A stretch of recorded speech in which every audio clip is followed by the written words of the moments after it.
Pendant notre périple au MUSAF, quelques personnes ont profité du micro de la Congolaise 242 pour porter leur regard sur la relance du FESPAM. Regardez. C'est un sentiment de joie qui m'anime en tant que culturel parce que le FESPAM, c'est un outil panafricain mis à la disposition des créateurs et des artistes pour pouvoir s'exprimer et rayonner à travers le monde. Et vous convenez avec moi, 8 ans d'arrêt, 8 ans de silence, 8 ans de musulmans, on avait le cœur meurtri. Aujourd'hui que le FESPAM est relancé, c'est un sentiment de joie. C'est un sentiment, je peux dire, d'accomplissement parce que les efforts menés sur le plan politique, sur le plan diplomatique et sur le plan culturel, aujourd'hui donnent des fruits.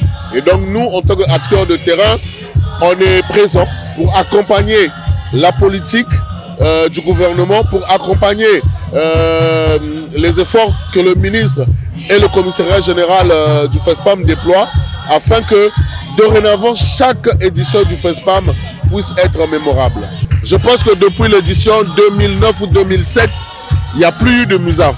Et il faut savoir que le MUSAF, c'est le marché africain de la musique. C'est l'espace où les professionnels des métiers reliant l'industrie de la musique se rencontrent.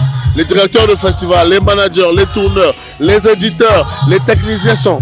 Et donc pour cette édition, on a été agréablement surpris qu'on nous annonce la relance du MUSAF. Moi j'ai passé tout mon temps au MUSAF parce que ça m'a permis de rencontrer les différents acteurs qui agissent au Cameroun, au Bénin, au Togo, en France, en RDC, en Afrique du Sud.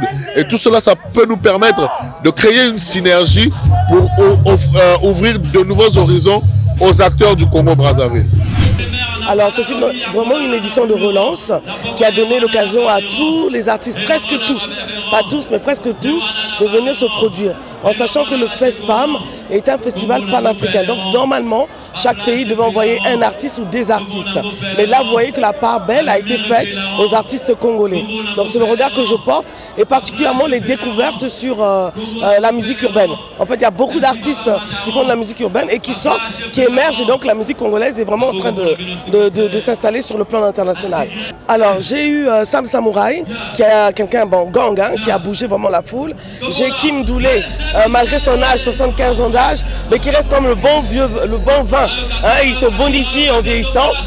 Il y a eu aussi Roga Roga qui a fait une petite prestation qui m'a marqué. Il y a eu aussi Tidiane Mario, presque tous les... En fait, presque. Et puis bien sûr, celle qui vient de la Côte d'Ivoire, comment on l'appelle déjà, Rosine Layo, une bête de scène. Franchement, j'étais impressionné. Et puis bien sûr, il y a eu aussi le Rwandais. C'est vrai qu'on connaît, on connaît pas la musique qui vient d'ailleurs pour la plupart des Congolais, mais franchement, c'était une belle découverte.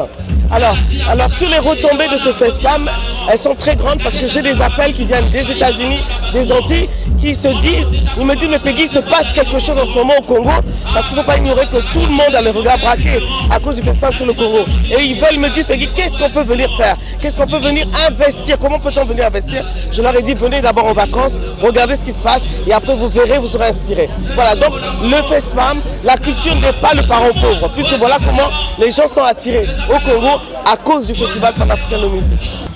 Bon, au fait, mon regard déjà pour cette 11e édition, il est tout simplement positif. Déjà, étant donné que l'année surpassée, le FESPAM, la rumba a été inscrite dans la liste des patrimoines immatériels de l'humanité. Et voir qu'aujourd'hui, le gouvernement a su relever ce défi pour pouvoir remettre le FESPAM qui a été longtemps resté dans l'ombre, et qu'aujourd'hui nous retrouvons encore une ambiance de plus avec de nombreuses surprises et tout, et voilà, je ne pourrais qu'être positif par rapport à cela. Alors déjà les prestations qui m'ont marqué personnellement, il y a déjà celui de Gisèle Gucci, l'artiste Gisèle Gucci, et il y a également celui de l'artiste ivoirien Suspect 95, et également pour finir peut-être l'artiste Pattern Maestro qui a également mis le show, et pour peut-être terminer par là, le suprême Roga Roga également. L'actualité du FESPAM continue sur la Congolaise 242.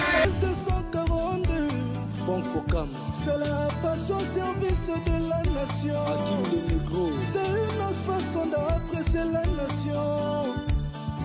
pendant la promotion culturelle.